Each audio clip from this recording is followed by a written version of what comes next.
They say that choices have a way of catching up with you, that the things you think you can hide somehow find their way to the surface, as though they've been there all along, waiting for the right moment to appear.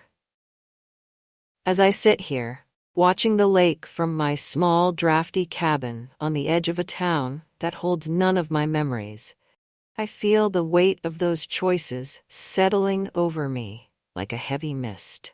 The lake was where it all began, the place where everything seemed to slip through my fingers, where the life I thought I understood unraveled, one secret at a time. There are parts of that summer I can barely bring myself to remember, parts that come back to me in fragments, bits of conversation, half smiles, and stolen glances that I thought were innocent at the time. But looking back, I can see the signs I missed, the moments that should have warned me of what was coming. And then there was Lucas. When I think of him now, I can't decide if I should feel regret, anger, or something else entirely. Maybe all of those things are tied up together, tangled into knots I'll never be able to untie. Lucas wasn't supposed to be a part of my life. He was supposed to belong to someone else, to a younger, freer world that had nothing to do with me or the decisions I'd made. And yet, somehow, he became a part of my story, a thread woven into the fabric of my life, a thread that I can't seem to pull loose, no matter how hard I try. And then there's Lila, my granddaughter. She looked up to me, trusted me, in ways I didn't deserve. I wonder if she's forgiven me or if she even knows the full story. Part of me hopes she doesn't, that she can remember the version of me she once admired. The grandmother who was wise and comforting, who seemed to know all the answers. But secrets have a way of changing you, of warping the way you see yourself and the world around you. I used to think I was strong, that I could keep my life in order, keep everything under control. But that summer on the lake changed all of that. It was a summer of shadows and echoes, of choices that ripple outward even now, touching the lives of people who had nothing to do with my mistakes. I wish I could say I've come to peace with it all, that I've found a way to forgive myself. But some things are too big for forgiveness. Some choices follow you, lingering like ghosts in the background, reminding you of the things you'd rather forget. And as much as I want to move on, to let go, I know that those memories will always be a part of me. A reminder of the price of desire and of the things I lost in its pursuit. The lake house had always been my sanctuary. A place where I could retreat from the pressures of daily life and the wariness that came with years of marriage to Charles. Nestled on the edge of a quiet lake, surrounded by dense woods, it was a place where time seemed to slow, where the only sounds were the gentle lap of water against the shore and the whisper of wind through the pines. It was a house filled with memories. Some good, some that left a hollow ache in my chest. Charles and I had come here every summer since we married. Back then, it had been a place of laughter, a place where we dreamed of growing old together, surrounded by family. But as the years passed, the dreams faded, replaced by a distance that grew wider with every argument, every long silence. Charles had always been a reserved man, his emotions kept under tight control. And over the years, I'd learned to accept the quiet that had settled between us like a second language. We shared little now beyond polite conversation and the routines of married life. His interests revolved around investments, estate plans, and all the things that kept him tethered to the life he had built. Meanwhile, I felt like I was fading. Like the vibrant woman I had once been was slipping away, lost beneath layers of responsibility and unspoken regrets. This year, when Lila asked if she and her husband could join us at the lake house, I was relieved. I thought the presence of our granddaughter and her husband, Lucas, might bring some life back into the place.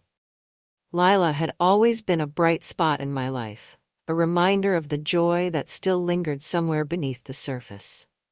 She had her mother's wild spirit, a curiosity about the world that was both endearing and a little reckless. I loved her fiercely and wanted her to find the happiness I felt I had somehow lost along the way. Lucas, on the other hand, was a different story. Though I hadn't spent much time with him, I knew he was a nature photographer, a man with an eye for beauty and a love for adventure. I had always thought of him as quiet and thoughtful, someone who listened more than he spoke. He was younger than Lila by a few years, and his energy seemed to fill the spaces she left empty.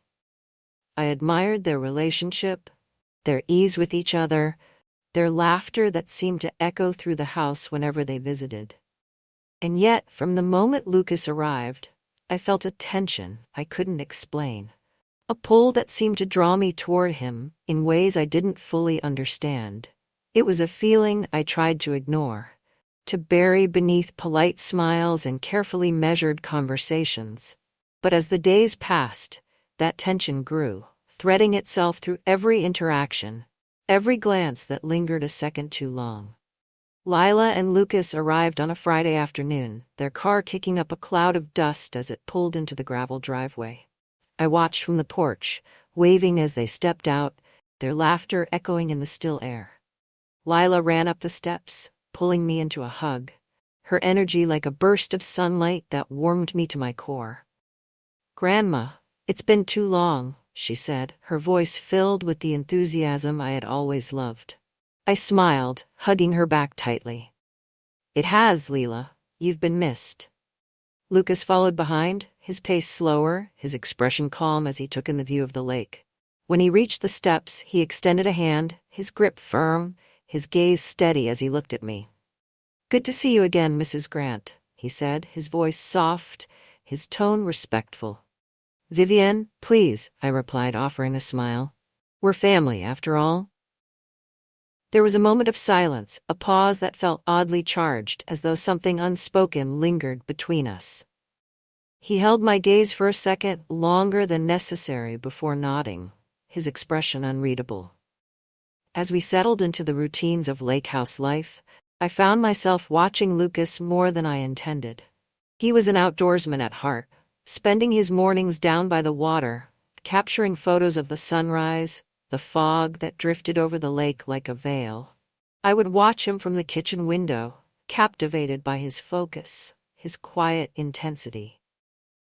There was a grace to his movements, a confidence that reminded me of the things I had once admired in Charles, but had long since forgotten.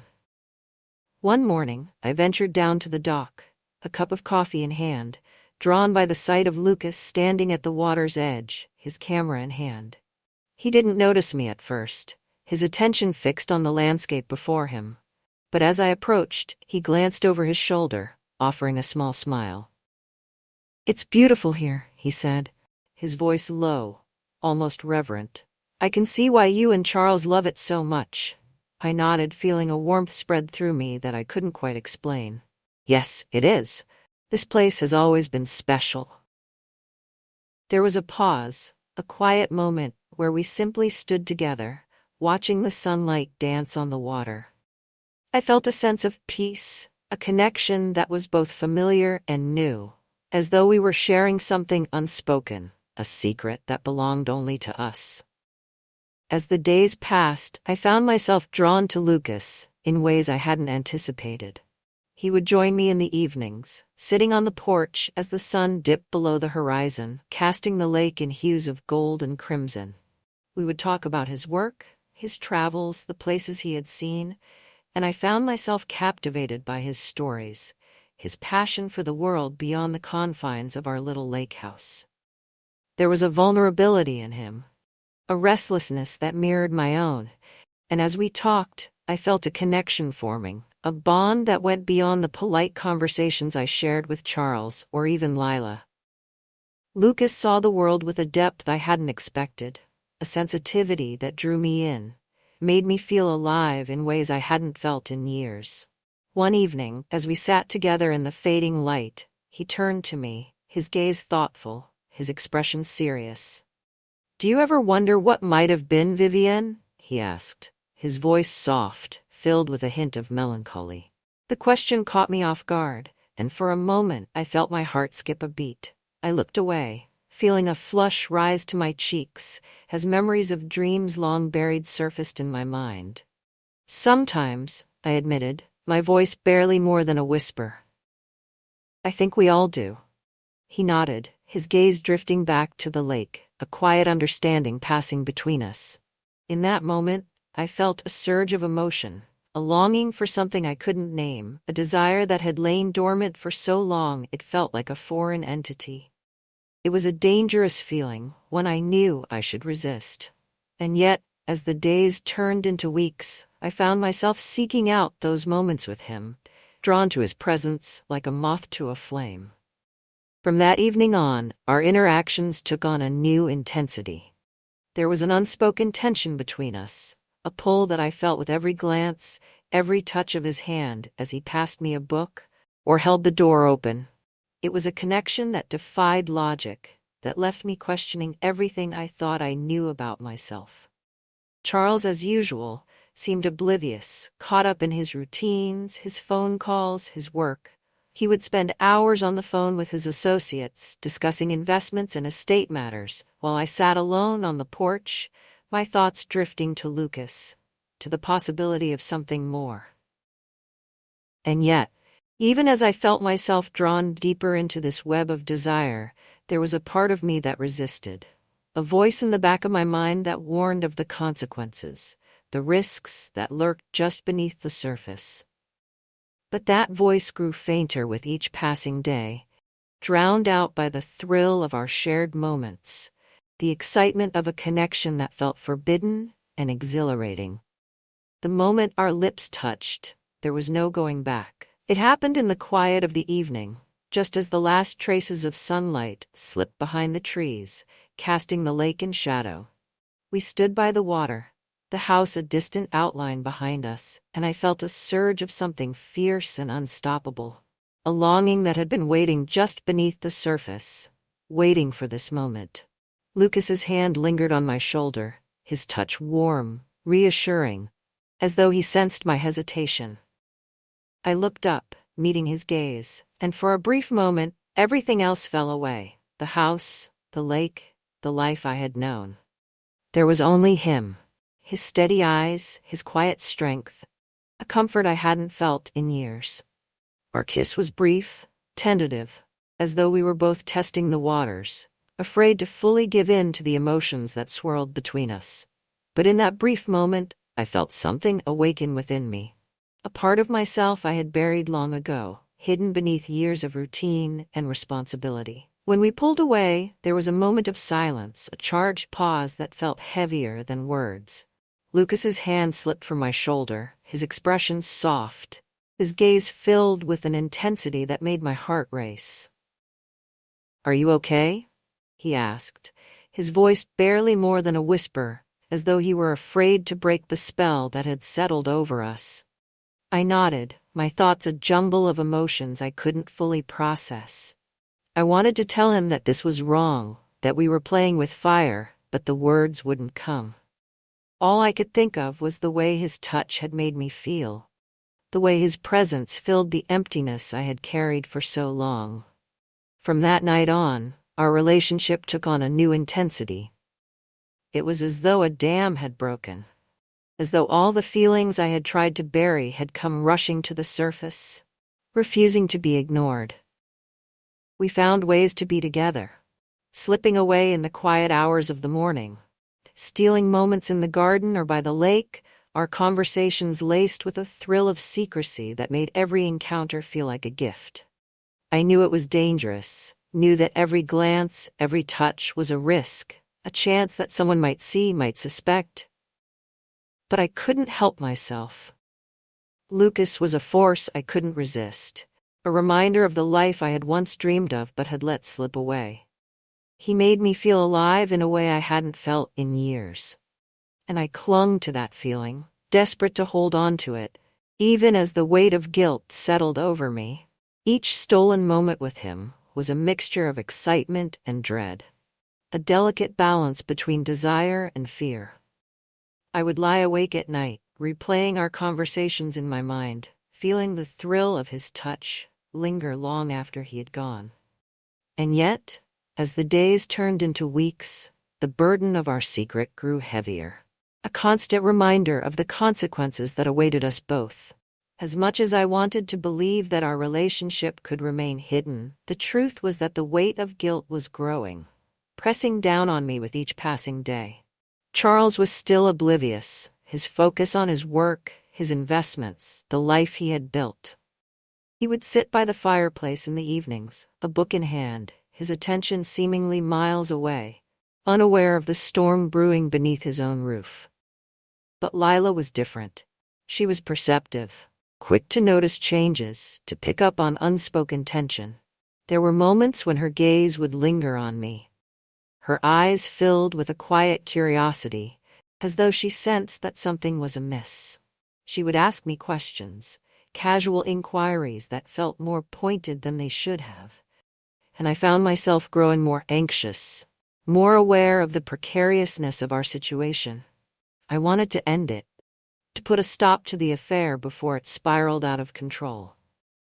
But every time I tried, every time I thought I could walk away, Lucas would find me, his presence a quiet reassurance that made it impossible to let go.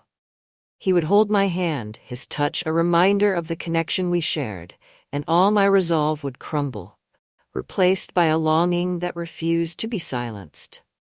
One evening, as we sat together on the dock, the stars stretching out above us, he turned to me, his gaze filled with a tenderness that made my heart ache.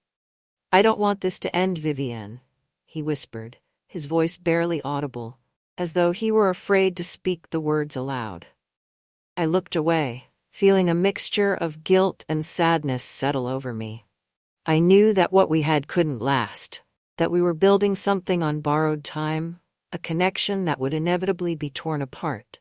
But in that moment, all I wanted was to hold on to him, to keep the life we had created in the shadows, if only for a little while longer. "Neither do I," I replied, my voice filled with a quiet desperation, a longing that defied reason.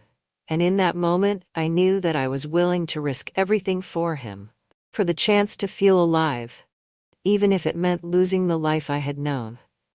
The tension between us became a constant undercurrent, a force that shaped every interaction, every glance we shared. We developed a rhythm, a pattern of stolen moments and whispered conversations, each one a reminder of the risks we were taking, the line we had crossed. I would find myself watching him from across the room, catching his eye in the midst of a family gathering, our unspoken connection a quiet secret that lingered between us.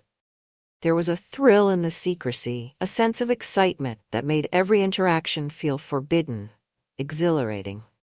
But with each encounter, the weight of guilt grew, pressing down on me, a constant reminder of the life I was risking, the trust I was betraying.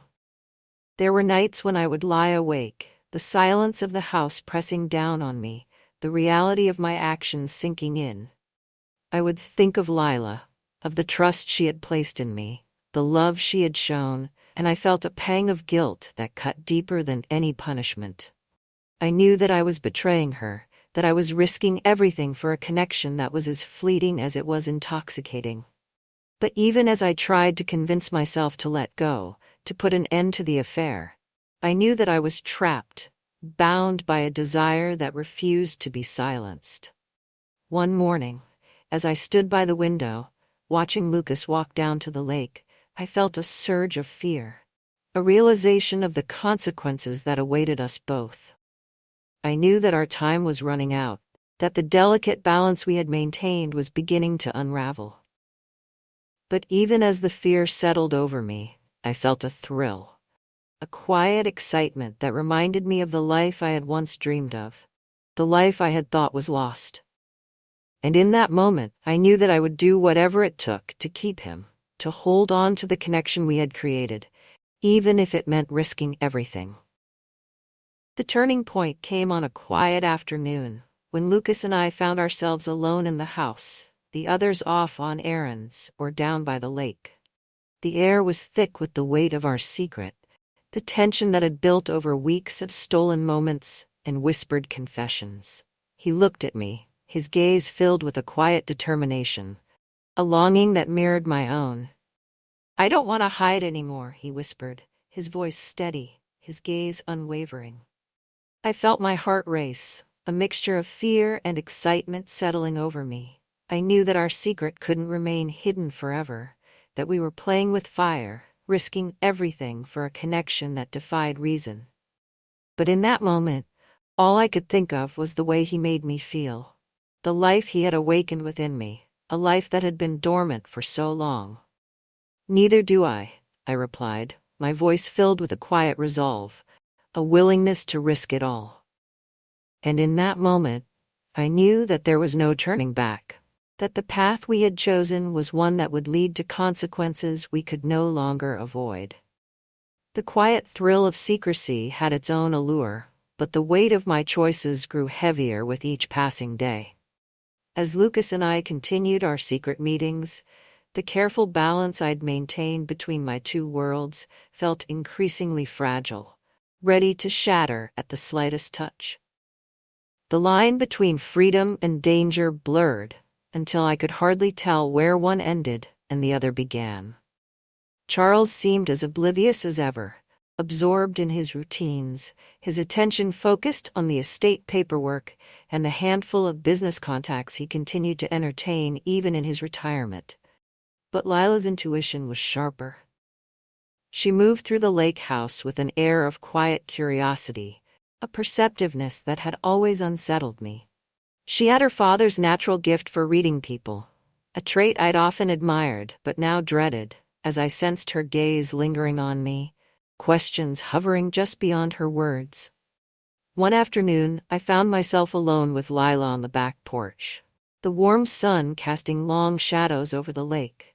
We sat in silence, the only sounds the occasional chirp of birds and the distant rustling of leaves in the breeze. She seemed preoccupied, her gaze distant as she traced the rim of her coffee cup with her finger. "You seem different this summer, Grandma," she said finally, her tone light but edged with curiosity. I felt a pang of panic, my heart racing as I tried to maintain my composure. "Do I?" I replied, forcing a smile, hoping it would be enough to dissuade her from probing further. She nodded, her gaze steady, a faint smile playing at her lips. "I don't know, there's something. I can't quite put my finger on it." Her words lingered in the air, filling the space between us with a tension I couldn't ignore. I wanted to reassure her, to brush off her suspicions, but I knew that any attempt to dismiss her concerns would only make her more determined to uncover the truth. I felt trapped, caught between my desire to protect her and the knowledge that my actions had created a gulf between us, a gulf I feared could never be bridged. "Maybe I'm just getting old," I joked, trying to lighten the mood, but the look in her eyes told me she wasn't convinced. As we sat there, the silence stretching between us, I felt a flicker of something I couldn't quite name. A sense of inevitability, a reminder that our time was running out, that the delicate balance we had maintained was beginning to unravel. Later that week, I visited a nearby town for supplies. I bumped into Carla, an old family friend who lived in the area and often stopped by the lake house when she knew we were in town. Carla had a knack for gathering information, and she knew the families in the surrounding areas as if they were her own. "I've seen you with Lila's husband," she said with a casual tone, though there was a gleam in her eye that hinted at something more. "Handsome young man, but I've heard he's had a complicated past." I felt a prickle of unease, her words casting a shadow over the warmth I'd felt in Lucas's presence. "Complicated?" I repeated, trying to sound casual, though my heart raced. She nodded, leaning in as though she were sharing a secret. "He had some trouble a while back, money problems, a relationship that ended badly. I think he left a few debts behind. I'd just be careful, Vivienne. You never know with some people."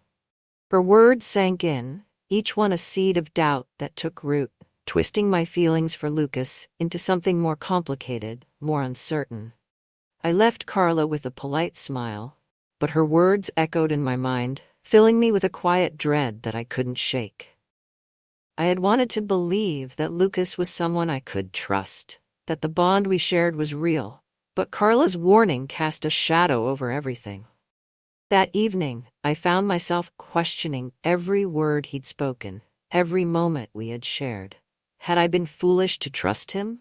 Was he using me, manipulating my emotions for reasons I couldn't understand? The thrill of our connection was replaced by a gnawing doubt, a fear that I had been drawn into something I couldn't control.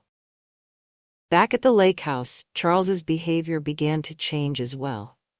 Though he had always been a quiet man, I noticed his gaze lingering on me.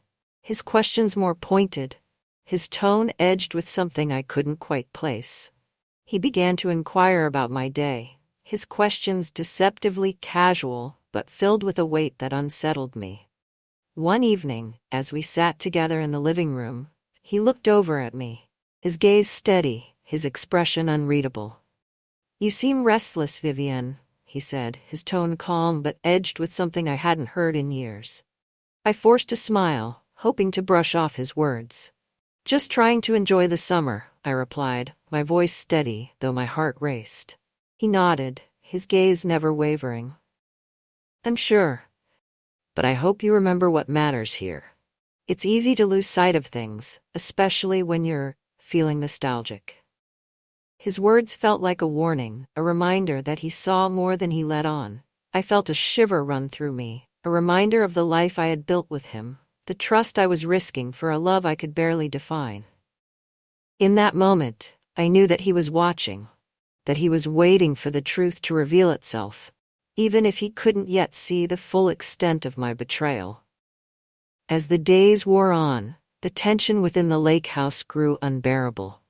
Lila's lingering gazes, Carla's warning, and Charles's subtle questions weighed on me, each one a reminder of the precariousness of our situation. I felt trapped, caught between my desire for Lucas and the reality of the life I was risking, the family I was betraying. I began to withdraw, avoiding Lucas as much as I could, hoping that distance would dull the ache I felt, the longing that had taken root in my heart.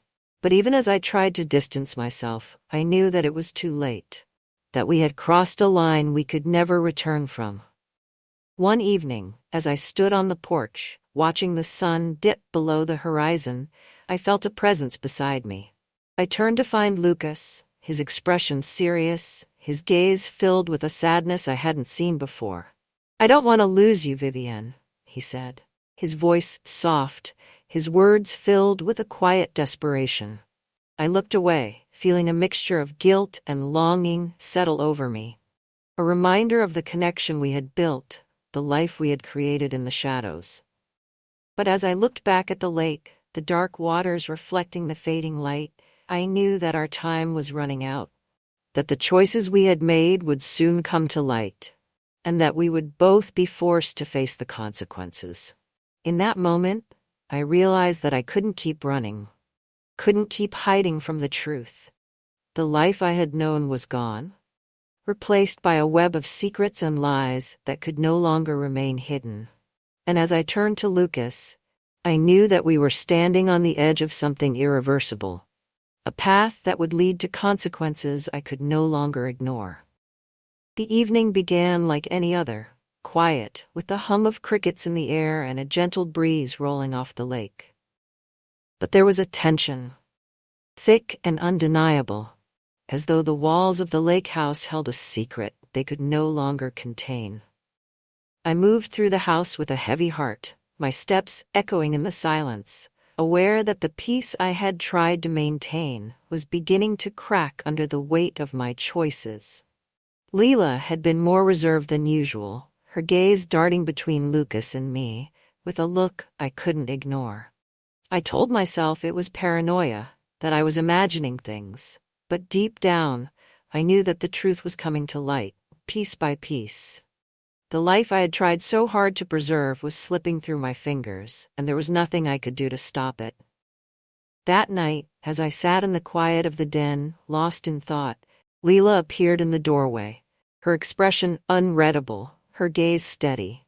She looked at me for a moment, a silence settling between us that felt both comforting and damning.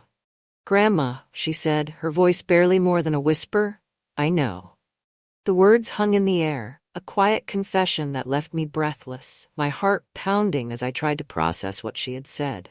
There was a tremble in her voice, a mix of sadness and betrayal that cut deeper than any accusation. "Lila," I began, my voice faltering, unsure of what to say, of how to justify the choices that had led me to this moment. She shook her head, her expression pained. "I trusted you. I thought you were better than this." The weight of her words settled over me, a reminder of the trust I had betrayed, the love I had taken for granted. I felt a pang of regret, a hollow ache that reminded me of everything I had lost in my pursuit of something fleeting, something that had left me more empty than fulfilled. "I'm so sorry, Lila," I whispered, my voice thick with emotion, my heart heavy with the knowledge of the pain I had caused. She looked away, her expression hardening, a quiet resolve settling over her. "I don't know if I can forgive you, Grandma, but I need you to know that you've changed everything. Nothing will ever be the same." With that, she turned and walked away, leaving me alone in the silence, the weight of my actions pressing down on me, a reminder of the life I had destroyed. After Lila's revelation, I knew I had to confront Lucas, to face the reality of what we had created together. I found him by the lake, his figure silhouetted against the fading light, a quiet tension in his posture. He looked up as I approached, his expression a mix of guilt and sadness, as though he, too, understood the consequences of our choices. "Lila knows," I said, my voice steady though my heart ached with the weight of the truth. He nodded, his gaze dropping to the ground, a quiet acknowledgement of the path we had chosen, a path that had led us to this inevitable end. "I'm sorry, Vivienne," he murmured, his voice barely more than a whisper, his words filled with a regret that felt both sincere and hollow. I looked away, feeling a surge of anger, a reminder of the love I had sacrificed, the trust I had betrayed. "It's too late for apologies, Lucas. We both knew what we were doing. We both knew the risks." There was a silence, a pause filled with the weight of unspoken words, as we stood together on the edge of the lake, our lives unraveling in the quiet of the evening. I wanted to hold on to the memories we had created, the moments that had made me feel alive, but they felt distant now, tainted by the pain we had caused, the lives we had disrupted. "What happens now?" he asked, his voice filled with a quiet desperation, as though he were clinging to a hope that had long since faded. I shook my head, feeling a mixture of sadness and resolve settle over me. "We let it go, Lucas. We go back to our lives and try to make amends for what we've done." He looked at me, his gaze filled with a quiet sadness, a longing that felt both comforting and damning. "I don't want to lose you, Vivienne." But I knew, in that moment, that our connection was over, that the love we had shared had been built on a foundation that could no longer hold. I turned and walked away, leaving him standing by the lake, a reminder of the choices we had made, choices that had left us both broken and alone. The final confrontation came with Charles. He had known, in his own way, had seen the truth in the spaces between us, the quiet tension that had lingered in the air. He looked at me, his expression filled with a quiet resignation, a sadness that cut deeper than any accusation. "I thought we were stronger than this, Vivienne," he said, his voice filled with a quiet resolve, a sadness that mirrored my own. I looked away, feeling the weight of his words settle over me, a reminder of the life we had shared, a life built on trust, on promises we had both taken for granted. Charles had always been steady, a man of quiet resilience who expected little more from me than companionship and loyalty. And I, in my search for something fleeting, had shattered that foundation, leaving us both stranded in the ruins. "I don't know what to say," I whispered, my voice trembling, the reality of my actions crashing over me in waves. He nodded, his gaze unfaltering, a sadness in his eyes that was almost unbearable to witness. There's nothing you can say, Vivienne. What's done is done. I just never thought. His voice trailed off, filled with a disappointment that seemed to echo in the quiet of the room. We stood in silence, the weight of unspoken words pressing down on us, filling the space between us with a grief that felt both raw and final. I wanted to reach out to him, to bridge the distance that had grown between us, but I knew that the damage was too deep, the wounds too fresh. I had betrayed the life we had built, the trust that had bound us, and there was no way to undo the choices I had made.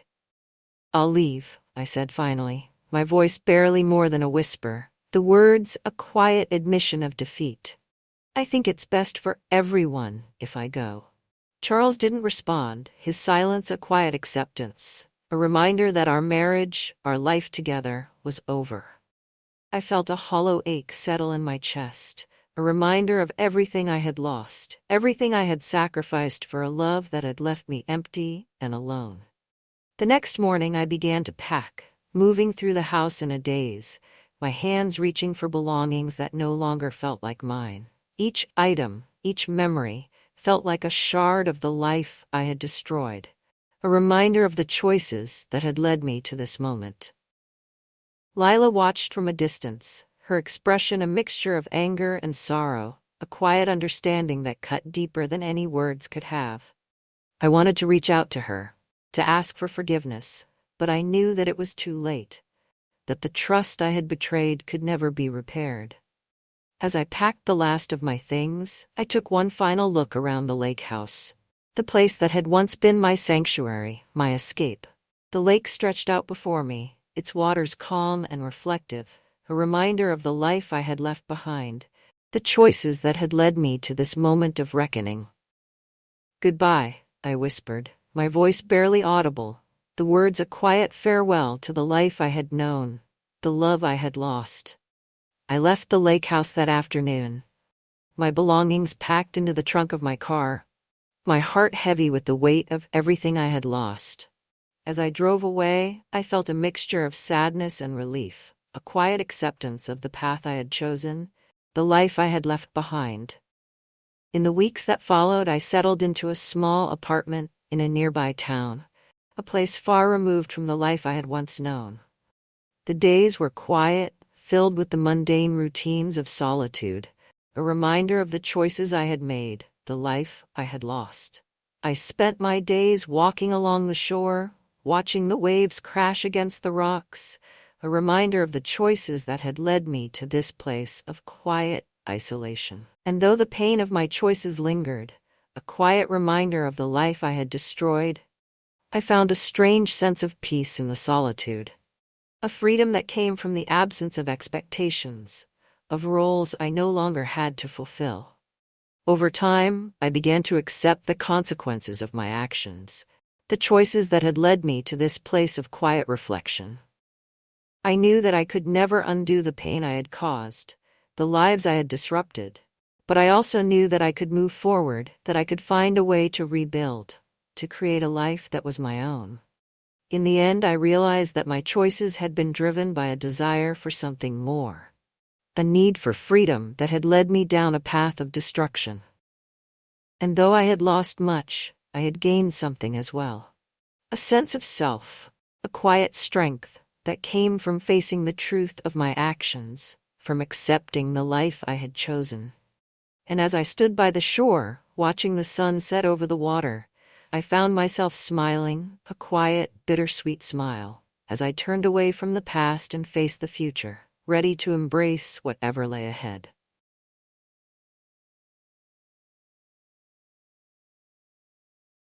I should have stopped talking the moment I realized how closely he was listening, but I didn't. Instead, I kept going, describing that movie scene in vivid, almost breathless detail, thinking I was just filling the silence. His eyes never left me, his fork suspended in midair, and it was only later that I understood what I'd done. That night, everything changed between my stepson and me, in a way I never imagined possible, and certainly never intended. Let me explain how we got here, because I know how it sounds. My name is Alara. I'm 53, the second wife of Dean Prescott, A man who's every bit as predictable as the steady stream of spreadsheets he brings home from his job in finance. Dean is kind in his way, reliable, but he isn't the man I married 15 years ago. Somewhere along the line, the romance disappeared, replaced by polite distance and silent evenings spent in separate rooms. I thought I was content with that, or at least resigned to it. Then Cassian moved back home. Cassian is Dean's son from his first marriage. A strikingly intelligent, reserved young man who spent the last few years in Boston, earning his master's degree. At 24, he has the quiet intensity of someone older, the kind of presence that makes you notice him even when he isn't saying much. When he decided to move back in with us for the summer, while he applied for jobs, I thought nothing of it. He was my stepson, after all, someone I'd always thought of with a kind of detached fondness. But something shifted between us that night, and it began with a conversation that was supposed to be harmless. It was a Tuesday evening, one of those uneventful nights where the three of us sat at the dinner table making polite small talk. Dean had stepped away to take a call. He was always stepping away for something. And that left just me and Cassian. The silence stretched between us, and I, foolishly trying to make conversation, brought up a film I'd watched the previous weekend. You know, it was one of those foreign films, I said, gesturing vaguely with my glass of wine. Beautiful cinematography, but so raw. There was this one scene, and then, as if on autopilot, I began to describe it. I don't know why I was so specific. Maybe I was trying to sound cultured, or maybe it was the wine talking. But I went into far too much detail about the way the characters circled each other, the way their touch was almost reverent before it became something else entirely. It wasn't graphic, not really, I said, my voice trailing off as I noticed his expression. Cassian was watching me with an intensity that made my stomach flip. But, it was powerful. The silence that followed was suffocating. That sounds memorable, he said finally, his voice low and measured. I laughed nervously, waving it off. It's just a movie. But his gaze didn't waver, and I felt something shift in the air between us, something heavy, unspoken, and undeniably dangerous. That night, as I lay in bed beside my snoring husband, I couldn't stop thinking about the way Cassian had looked at me. Not with discomfort or embarrassment, but with a quiet curiosity that made me feel both exposed and alive in a way I hadn't felt in years. It was just a look, I told myself. Nothing more. But I was wrong. Looking back, that conversation at the dinner table was the spark that ignited everything that followed. An affair I never planned, secrets I never thought I'd keep, and consequences I never could have foreseen. If you'd told me then what was coming, I wouldn't have believed you. But life has a way of unraveling in ways you don't expect, especially when you let yourself cross a line you swore you never would. This is the story of how I let it happen. How a single moment of thoughtlessness spiraled into something I couldn't control. And how it changed everything. I thought I could brush it off. A single moment, a single look. It didn't mean anything, I told myself. But the days that followed told a different story. Cassian started lingering in the kitchen when I was cooking, asking questions about recipes he'd never seemed interested in before. He'd wait up late in the living room, book in hand, even though I could tell he wasn't reading. And when we talked, his gaze was more direct, more searching. I caught myself watching him too. Noticing things I shouldn't. How the sunlight caught the sharp angle of his jaw, the quiet confidence in his movements. It was nothing, I told myself. Just the idle thoughts of a bored housewife. One evening, Dean announced he had to fly to Chicago for a client meeting, leaving Cassian and me alone for the weekend. I remember how quickly my heart leapt at the news, then sank just as fast under the weight of my guilt. Cass, keep an eye on your stepmother while I'm gone. Dean joked over dinner, his fork scraping against his plate. She'll probably get bored without me. Cassian smirked, his eyes flicking to mine. I'll do my best. That night, after Dean had left for his red-eye flight, I found myself in the kitchen, cleaning up the remnants of dinner. The house was too quiet, the kind of silence that made every sound feel amplified. I jumped when I heard Cassian's voice behind me. You're jumpy, he said, leaning against the counter. He was holding a glass of water, though he hadn't taken a sip. I'm fine, I said quickly, turning back to the sink. There was a pause long enough that I thought he'd left the room. But then he spoke again. his tone casual. That movie you talked about the other night, what was it called? I froze, the plate in my hand suddenly feeling too heavy. Why? I was just curious, he said, stepping closer. It sounded interesting. I turned to face him, wiping my hands on a dish towel. He was closer than I expected, close enough that I could see the faint stubble on his chin, the way his shirt clung to his chest. It's not really your kind of movie, I said, my voice coming out too breathy. You don't think so? The way he was looking at me, steady, unflinching, made my pulse race. I needed to end this conversation. I needed to walk away. But my feet stayed rooted to the floor. It's late, I said finally, avoiding his gaze. We should both get some sleep. He didn't move. You're avoiding me. I laughed nervously. Don't be ridiculous. You are, he insisted, his voice quieter now, but no less firm. Ever since that night, you've been different. Cassian, you can't tell me you don't feel it too, he interrupted, his eyes searching mine. I opened my mouth to deny it, to say something, anything that would put an end to this madness. But the words wouldn't come. Instead, I just stood there, staring at him, my heart pounding so loudly I was sure he could hear it. And then he stepped closer. Say the word, and I'll walk away, he said softly, his voice barely above a whisper. But if you don't? I didn't say the word. The first time was quick, almost frantic, a release of something we'd both been holding back for far too long. Afterward, we sat in silence on the edge of my bed, the enormity of what we'd done hanging heavy in the air. This can't happen again, I said finally, my voice shaking. He didn't argue, he just nodded, his expression unreadable, and left the room. But of course it did happen again, and again. The days blurred together after that, each one filled with stolen moments and breathless encounters. It was a dangerous game we were playing, and we both knew it, but the risk only made it more intoxicating. We were careful. Oh, so careful. Dean was oblivious, too busy with work to notice the way Cassian and I avoided each other at the dinner table, or the way I'd rush out of a room the moment he walked in. But then came the first close call. It was a Sunday afternoon, and Dean had decided to mow the lawn. Cassian and I were in the guest house at the back of the property, a place that had become our refuge. I'd thought we had more time, but the sound of the lawnmower cutting off suddenly made my blood run cold. Shit, I whispered, pulling away from Cassian. What is it? He's coming. We scrambled to straighten our clothes, to make ourselves look presentable. I barely had time to smooth my hair before Dean's voice rang out from the doorway. There you two are, he said, stepping inside. I've been looking for you. I forced a smile, my heart pounding so loudly I was sure he could hear it. What's up? Lila needs help with something, he said, referring to our nosy neighbor. Cass, you mind heading over there? Sure, Cassian said easily, his tone betraying none of the panic I was feeling. As soon as he was gone, Dean turned to me, his brow furrowed. You okay? You look flushed. I'm fine, I said quickly, avoiding his gaze. It's just hot in here. He didn't seem convinced, but he let it go. I watched him leave, my legs trembling beneath me. That night, I lay awake, staring at the ceiling, replaying the day's events in my mind. We couldn't keep doing this. It was only a matter of time before someone found out, before everything came crashing down.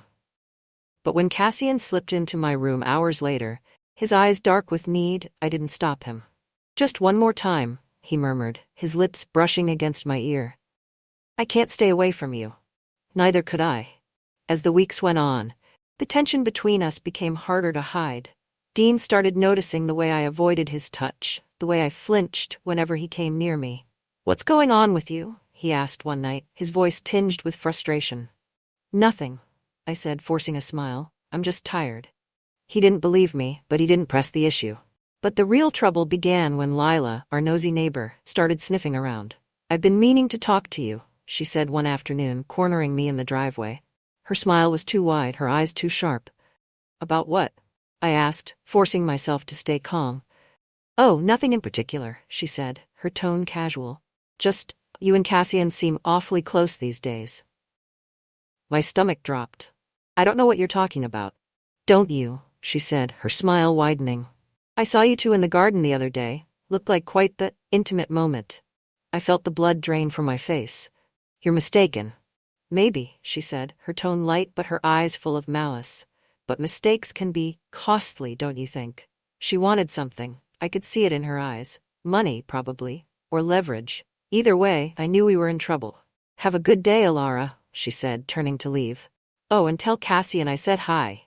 That night I told Cassian about the conversation. "She's bluffing," he said, though his expression was grim. "What if she isn't?" I whispered. "Then we'll handle it," he said firmly, taking my hand in his. "Together." I wanted to believe him. But deep down, I knew our time was running out. If I thought Lila's veiled threat was the worst of it, I was sorely mistaken. Her meddling had merely lit the fuse on what would become an explosion far greater than I could have imagined. Cassian and I tried to maintain our careful routine. We avoided each other when Dean was around, spoke only when necessary, and kept our touches confined to the darkened corners of the house. But the tension was unbearable, and the weight of the secret grew heavier every day. Then, one evening, Dean made an announcement over dinner that left me frozen. "I've been thinking," he said, setting his fork down. "The three of us should take a little vacation.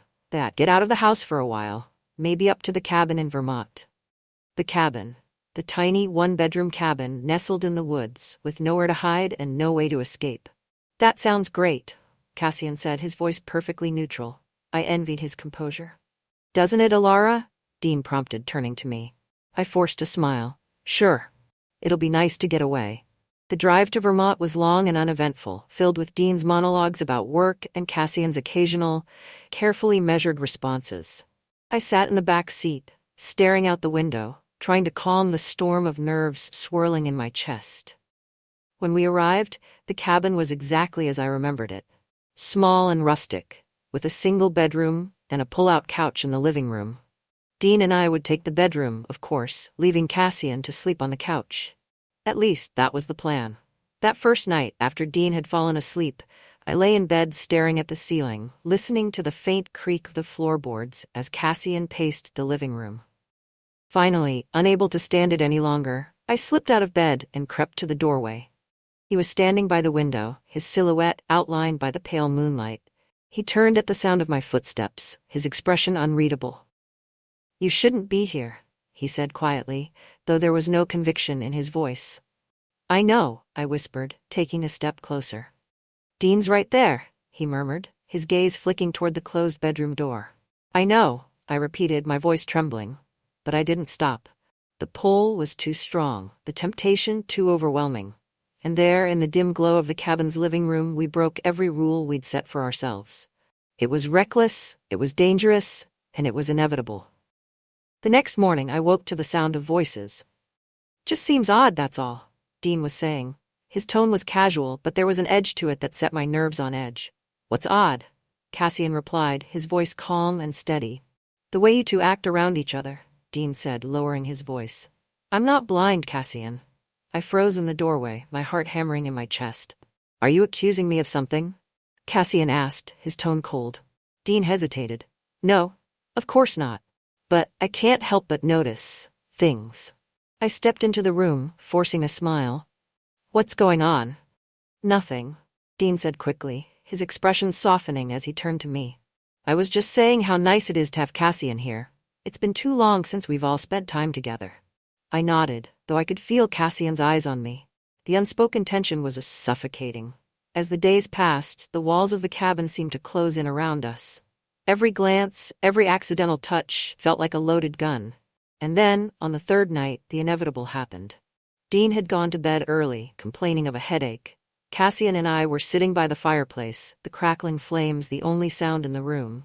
"I can't do this anymore," I said finally, my voice barely above a whisper. "Do what?"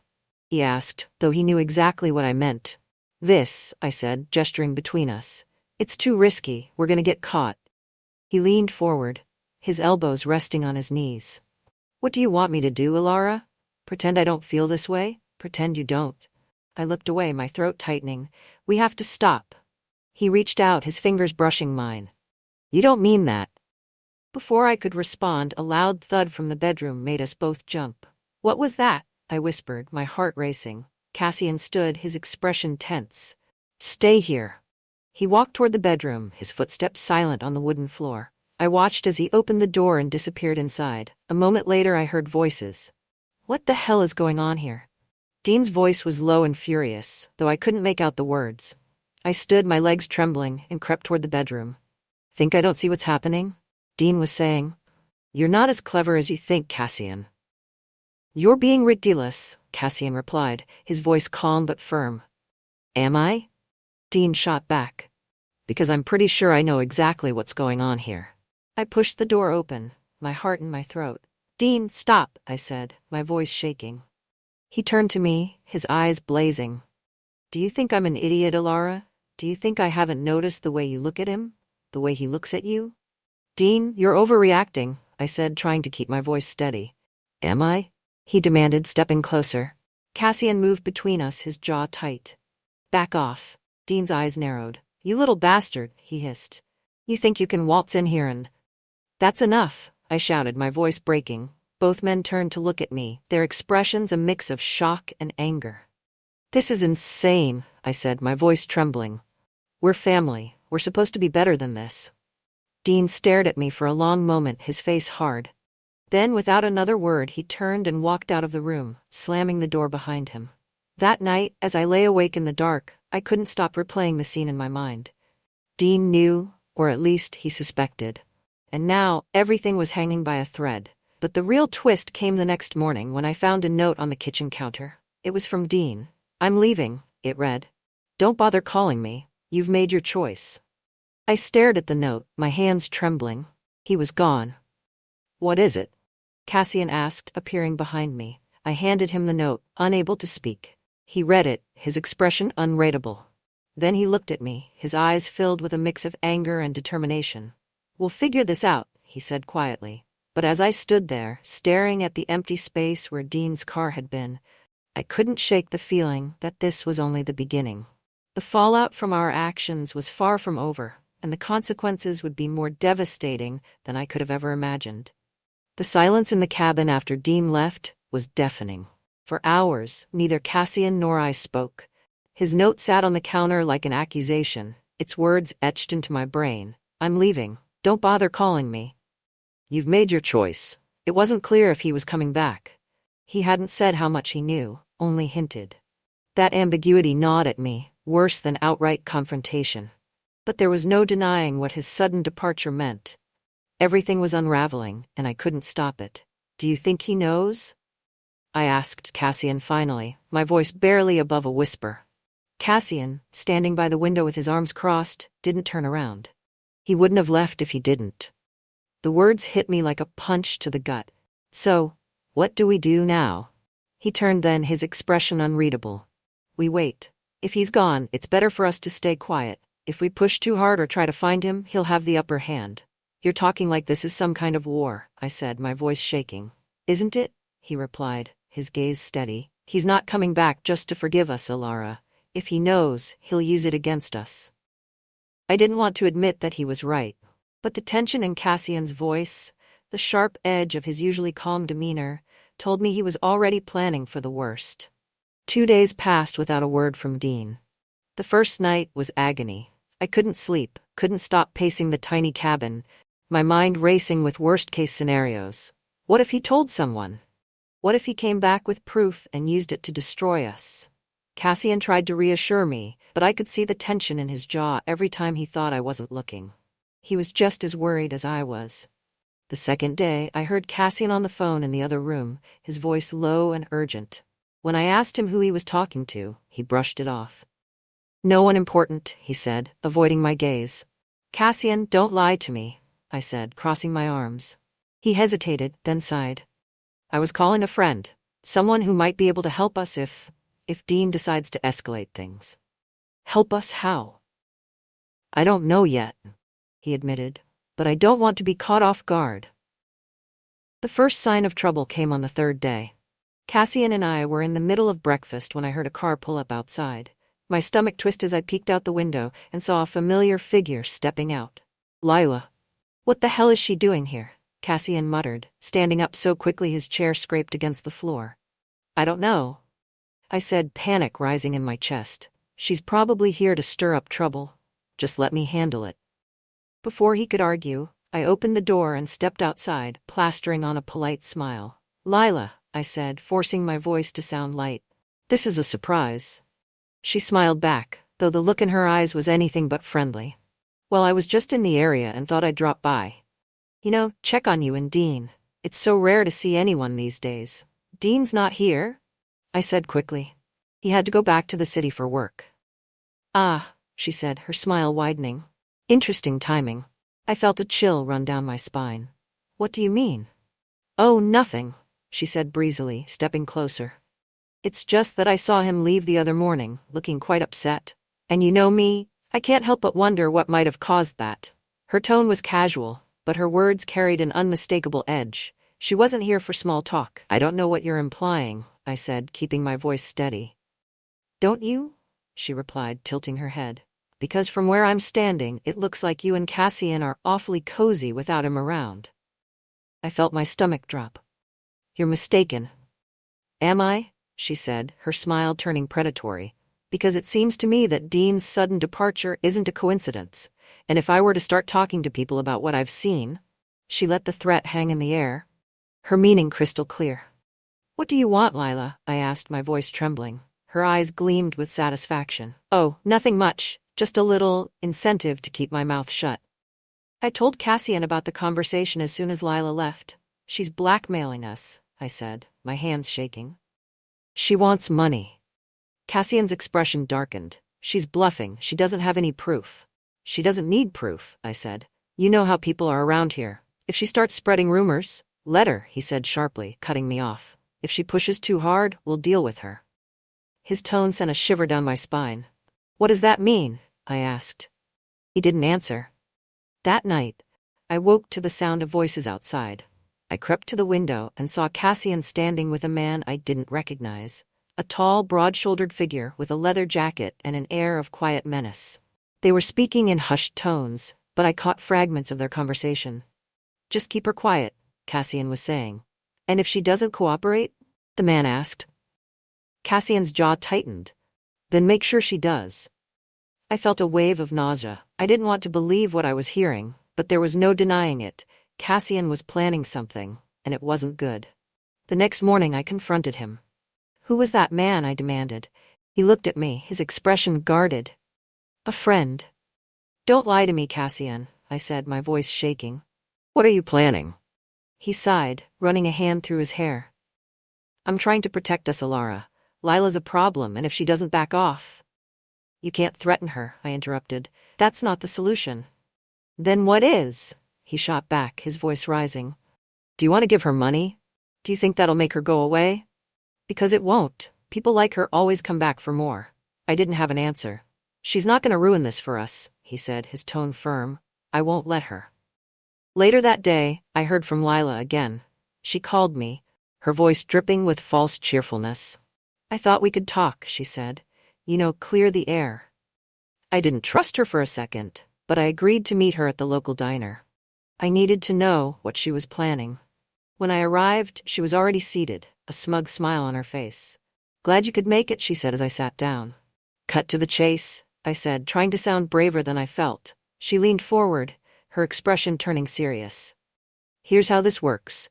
You give me what I want, and I stay quiet. It's that simple. And if I don't?" She smiled, her eyes gleaming. "Then I take what I know to the people who'd love to hear it.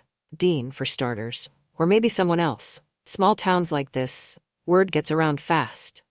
I felt a wave of anger and fear. "You're playing a dangerous game, Lila." "So are you," she replied, leaning back in her chair. "Think about it, Alara. You've got more to lose than I do." When I told Cassian about the meeting, he didn't say much. But later that night, I heard him on the phone again, his voice low and tense. "Make sure it's clean," he was saying. "No loose ends." I didn't know what he was planning, but I couldn't shake the feeling that whatever it was, it would change everything. By the time I went to bed, the cabin felt like a ticking time bomb, and I was terrified of what would happen when it finally went off. The night Cassian's plan unraveled began like any other. The cabin was quiet, save for the sound of rain tapping against the windows. I was in the living room, nursing a cup of tea I couldn't bring myself to drink. Cassian was out, his cryptic words earlier still echoing in my mind. Stay here. It'll all be handled tonight.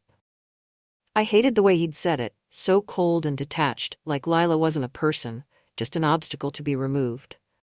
But I'd let him go, afraid of the consequences if I interfered. Now, as I stared out at the dark woods, unease coiled in my stomach. When the knock came at the door, I nearly dropped my mug. My first thought was Cassian, but as I opened the door, I froze. It wasn't him. It was Dean. His coat was soaked through, his face shadowed under the brim of his hat. But his eyes, those sharp, calculating eyes, were clear as day, boring into mine. "You look surprised," he said dryly, stepping inside without waiting for an invitation. "What are you doing here?" I asked, my voice trembling. "I live here," he said, his tone laced with sarcasm. "Or did you forget that in my absence?" "Dean." "Save it," he snapped, shrugging off his coat and tossing it onto the couch. "I know everything, Alara." My heart stopped. "Everything?" He smirked, but there was no humor in it. "Don't play dumb. I know about you and Cassian. I know what you've been sneaking around doing behind my back. And I know about your little problem with Lila." The mention of her name made my blood run cold. "How do you—" "Because she called me," he interrupted, his voice icy. "She called me Alara, told me everything. She was kind enough to share some interesting details about what's been happening in my absence."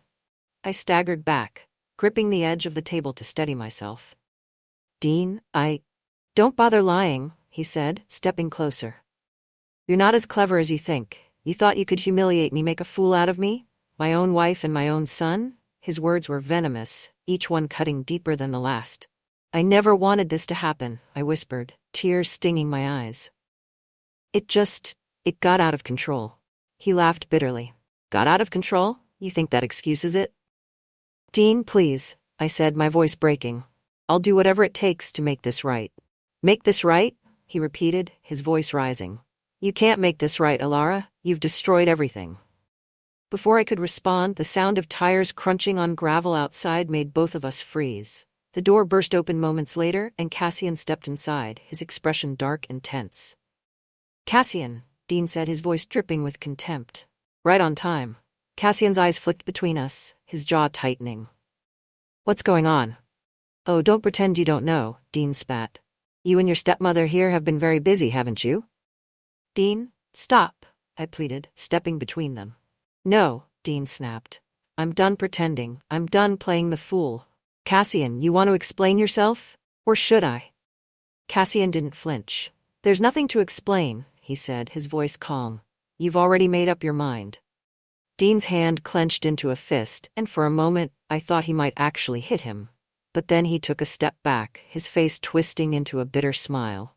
"You think you're so clever, don't you?" he said. "But here's the thing, son, I'm not the only one you have to worry about." Cassian stiffened. "What does that mean?" "It means," Dean said, his voice cold, "that I'm not the only one Lila called. She's talking to someone else, someone who might be very interested in what she knows." Cassian's face darkened.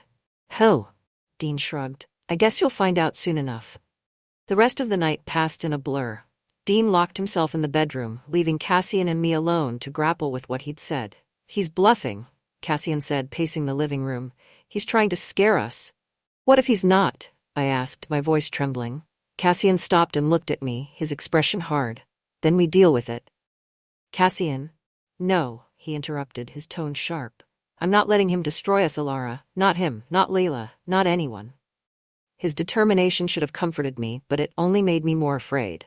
The next morning, the final blow came. I was in the kitchen, staring blankly at a cup of coffee I couldn't bring myself to drink, when the sound of a car pulling up outside made my stomach twist. Cassian appeared in the doorway, his face pale. "It's the police." My heart stopped. "What?" "They're here," he said, his voice tight. "Someone tipped them off." I rushed to the window and saw two uniformed officers stepping out of the car, their expressions grim. "What do we do?" I whispered. Cassian didn't answer. Moments later, there was a knock at the door. "Alara Prescott?" one of the officers asked when I opened it. "Yes," I said, my voice barely audible. "We need to ask you some questions," he said. "About an incident involving Lila Carter." I felt the blood drain from my face. "What kind of incident?" The officer exchanged a glance with his partner. "She's missing." The hours that followed were a blur of questions, accusations, and rising panic. Lila was gone, vanished without a trace, and Cassian was the last person known to have had contact with her. I didn't do anything to her, he insisted, his voice steady even as the officers pressed him. She was fine the last time I saw her. But their suspicion was clear. And so was mine. When the police finally left, I turned to Cassian, my voice trembling. What did you do? Nothing, he said, meeting my gaze. You have to trust me. But I couldn't. Not anymore. In the days that followed, the weight of what we'd done and what we might still do became unbearable. Dean stayed away, the police kept circling, and the secret that had once been thrilling now felt like a noose tightening around my neck.